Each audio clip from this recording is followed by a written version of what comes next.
안녕하세요. 향기설입니다.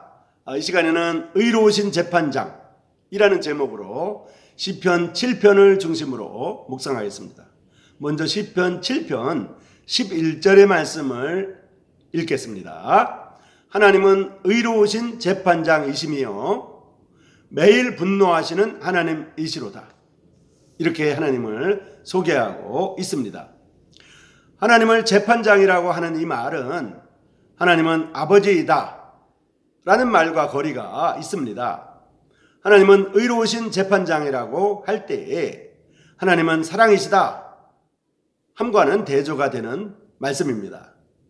하나님을 재판장이라 표현한다는 근거는 하나님의 사람들의 말과 행동을 그대로 넘기시지 않으시고 그것 하나하나의 잘잘못을 판단하심을 말하고 있습니다. 한 개인의 삶만이 아니라 한 나라, 한 민족의 삶에 옳고 그른 것을 판단하신다는 뜻이 포함되어 있습니다.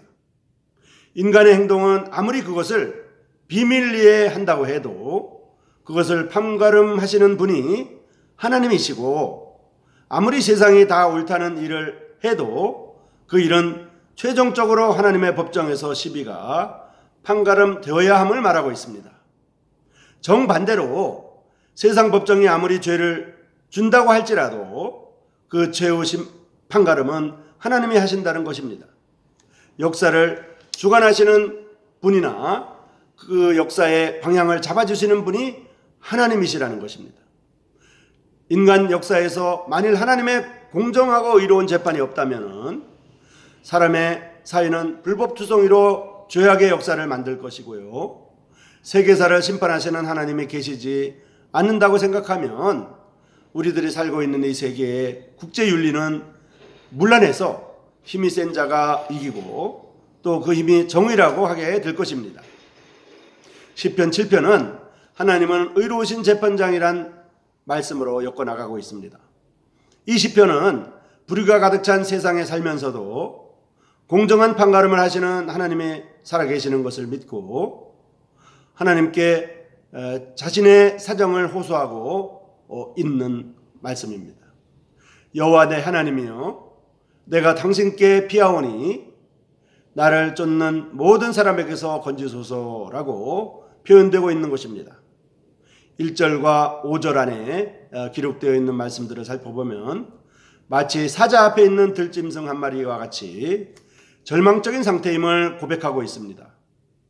나를 찢고 뜯을까 한다고 2절에 표현되어 있는 것은 맹수같이 잔인한 어떤 인간들의 함정에 빠져있는 상태를 말하고 있습니다.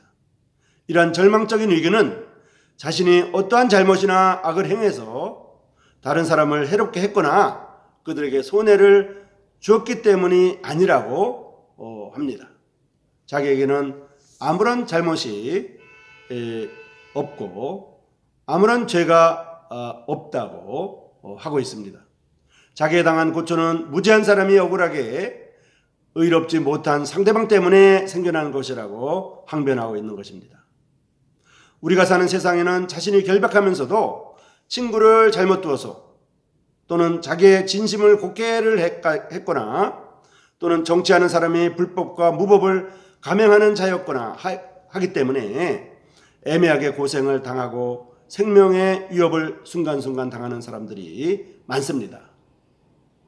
실제로 많은 선하고 의로운 사람들은 이러한 애매하고 억울한 순환을 받아서 그 생명을 잃어버린 사람도 많습니다.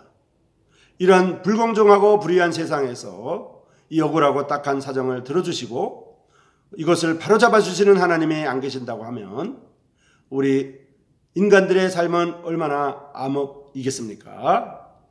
다양하게도 공정하신 하나님이 의로운 재판을 하시어 역사상 모든 억울한 사람들 편에서 그들의 호소를 들어주시고 그들을 또한 그 죽음의 위기에서 끌어내 주십니다. 인간의 정의는 권력이나 금력에 따라 좌우되고 세상 법정의 재판도 뇌물로서 부당하게 처리되지만은 하나님의 정의는 그러한 것을 용납하시지 않으십니다. 그는 의로운 재판장으로서 그분께서는 의로운 재판장으로서 어떤 것이 옳고 그런 것을 판단해서 이 세상의 정의와 공정을 살려주십니다.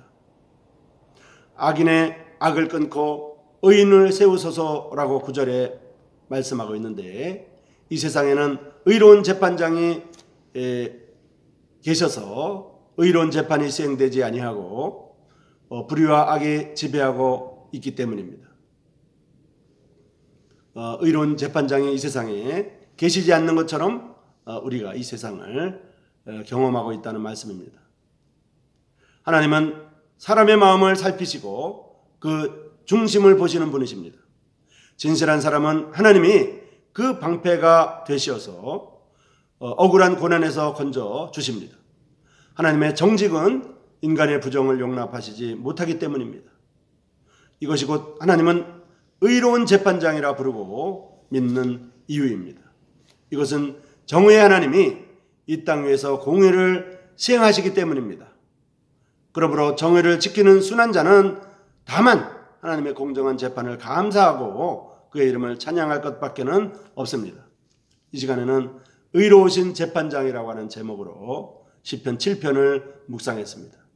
이 세상에 아무리 불공정하고 불법이 난무하고 무법천지가 된다고 할지라도 의로우신 재판장이신 하나님은 여전히 살아계셔서 이 모든 일에 관여하시고 이 모든 역사에 최종적으로 판단하시고 관여하실 것입니다. 하나님은 사랑이 많으신 하나님이실 뿐만 아니라 의로우신 재판장이라고 우리에게 하나님을 소개하고 있는 것입니다. 여러분 고맙습니다.